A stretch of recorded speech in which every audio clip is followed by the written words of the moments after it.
Good morning, Donovan Walker, Planning Ops Trainee with Great Basin Team 5. It's good to be with you again.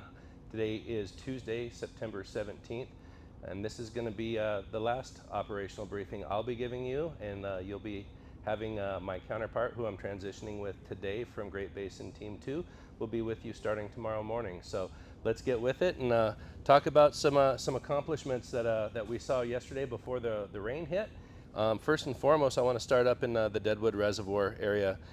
For many days now, we've worked the area east of Deadwood with several crews, several days, lots of hours, lots of dragging hands around in the ground looking for all the inconsistent burning that was out there. It was a lot of work in there. At the point that we were given from the crews that they were happy with it, we put the drone up yesterday with the IR and went back and forth in here. Didn't find us a thing. So what we've done is we've go ahead and call this completed line. It's about 2.5 miles of line from the east side of Deadwood all the way out to you know, I don't even know what that little road is there, but there's a little 2-track road out there. Kind of, we isolated the last piece of heat that we've been talking about on the northeasternmost extent of this fire here.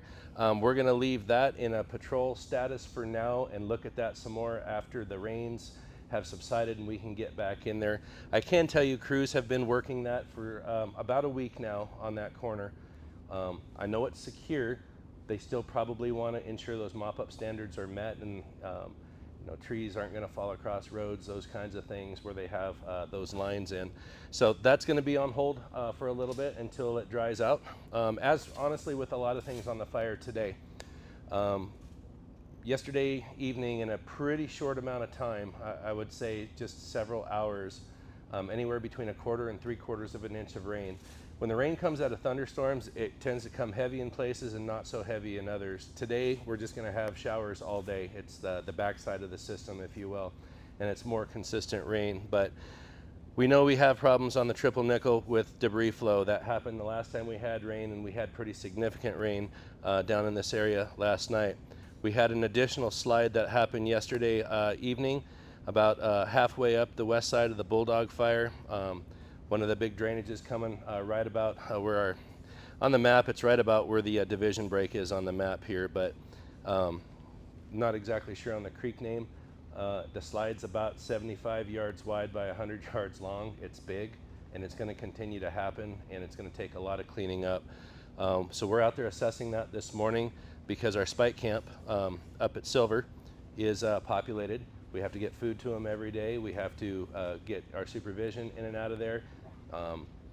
We have to get that road open. So we're going to be working with the local resource advisors, the district Forest Service engineer, and others to come up with the plan to get that cleared. We do have equipment on scene with a front end loader. We got a dozer out there. I've got a couple of dump trucks heading that way, and we're going to be looking for some additional equipment because these needs aren't going to stop after this. The next rain that happens, similar things are going to continue to happen. We've been saying that. It absolutely happened, and it's going to continue to happen until slopes are stabilized and the repair work starts getting done on the backside of the fire here. So that being said, one of the ways we're going to get that intelligence rapidly this morning is we're going to get our helicopter up and we're going to fly all of our travel routes basically. We've got to ensure that we know where the problem areas are, so if we do need to get around or get people in or out, that it's a safe route, right? And then we're also going to need to look at where our work areas are and where we've been doing all the good work on the ground, preparing lines, preparing the roads, with all the various types of activities we've been doing. There's a lot of chipping to get done still. There's a lot of fuel that's on the ground that's been cut and moved. We need to complete those operations, and they will happen over time. We just need to make sure that when we have the weather come in, that one, we're prepared, two, we're not caught out when it happens, that we're back in a safe area, back in a spike camp, back in ICP, and that we're able to provide for that safety first for our responders. And yeah, the third part is we're in transition today. We got Great Basin Team 2 taking over tomorrow. So every position on the team has a counterpart with the incoming team. And today is all about sharing information.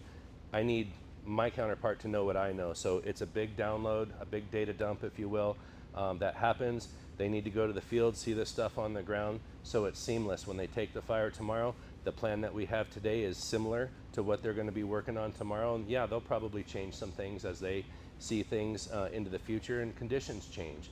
We came into this fire, it was a very active fire situation, fire on the ground, active suppression, fighting fire. We had a big blow up day while we were here, and then things changed, and that can continue to happen over time. So we just want to make sure we have a seamless transition with these folks. I don't have high expectations that we're going to be engaging the kind of work on the line today that we've been doing the last several days, because it's just not safe to do so today. What we will do is focus on getting our access, finding out where the trouble spots are, and planning that repair so we can get back to those activities when the weather clears on the other side. You guys can tune into your local weather and see what the future looks like. Weather forecasting is a fickle thing. They're telling us after we get through this next round of storms here, and potentially another small one coming the following weekend, that we're supposed to get into a warm drying trend that should last for a little while, and that should really allow for the rest of the work to get completed, and hopefully we can get out of everyone's backyards here. So really appreciated the time with everyone. The community meetings were fun, and I just appreciated talking with you guys. So I wish you the best. Have a great summer, rest of the summer, great fall, and thank you.